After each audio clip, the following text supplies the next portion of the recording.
My name is David Klebanov and I lead product marketing for Alkira. Today, I'm going to demonstrate how you can build your AWS cloud network in under 7 minutes. Building networks for the cloud era using traditional methods is a daunting task. The lack of a uniform approach forces organizations to rely on a set of disjoint solutions for on-premises, cloud, and multi-cloud connectivity. Such solutions oftentimes carry a burden of costly hardware investments coupled with complex software configurations and a need for acquiring deep cloud and networking expertise.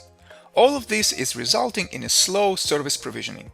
Simply put, the traditional network is not sufficiently agile for the cloud. Enter Alkira Network Cloud, powered by the Alkira Cloud Services Exchange. In the next couple of minutes, I'm going to demonstrate how you can achieve an unprecedented agility in building a secure and segmented network for your AWS and on-premises environments with elements of integrated auto-scaling firewalls and regional internet exit points for optimal SaaS applications access. If that sounds interesting, let's see how it's done. The first thing we need to do is to log in to the Alkira Cloud Services Exchange where our account was created. We are presented with a map of the world where we can select the locations where our network is going to be present. In this particular case, let's select two locations, one in US East and one in US West. We're taken to the design canvas. In here, we can design all of our networking and security elements. The first step, let's add a new segment. We already have a default segment, but let's add a new custom one. We're going to call this Finance and assign an IP address block for internal purposes. Let's save the changes and go back to the design canvas. Now, segments are end-to-end. There's no need to create segment per location. Finance segment now spans an entire network. Let's add AWS workloads. We need to authenticate to an AWS account. In this case, we can use role-based or key-based. We're going to use key-based for simplicity and choose the AWS region. The system is going to walk the account and get the list of VPCs we can onboard. Let's select one of the VPCs and provide a couple of pieces of information that are required to onboard the VPC, such as the capacity, the network capacity required for that VPC, the target segment, the group for policy application, and a billing tag for billing purposes. Now VPC has been added. Let us show you how simple it is to add another VPC. We're going to choose a different region. This time it's the East Coast region. Select the authentication mechanism. Select an AWS region, this time Ohio, and let the system discover VPCs. Let's select the VPC from the list, and again provide a couple of pieces of information, such as network capacity, the target segments, the target group for policy application, and the billing tags. Let's save and go back to the canvas. Both VPCs can now communicate to each other even though they are in two different AWS regions. Let's add an internet exit point in case one of the VPCs needs access to internet. So we're going to define an internet connector.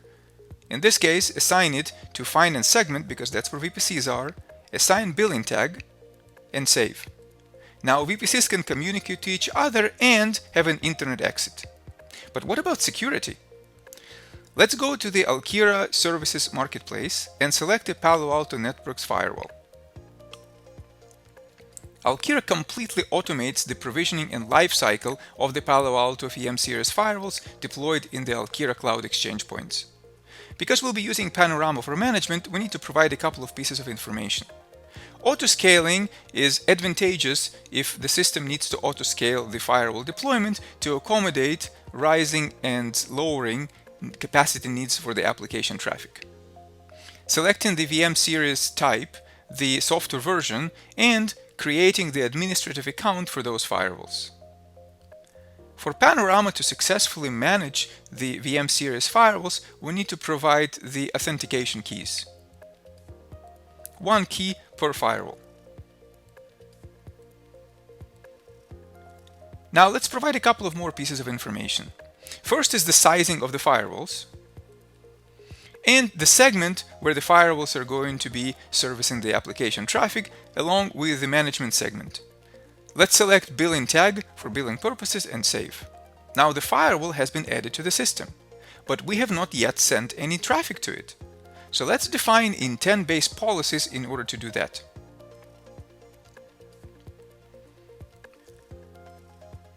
The first policy we're going to define is going to be for inter-region traffic between the two VPCs. We're going to give a policy name, select a segment where that policy is going to be active, finance, and select to and from fields. This is defining the traffic between the VPC in the AWS Oregon region and the VPC in AWS Ohio region. All the traffic is going to be sent to the Palo Alto firewalls. Let's enable the policy and save. It was that easy. But what about internet traffic? Let's define another policy.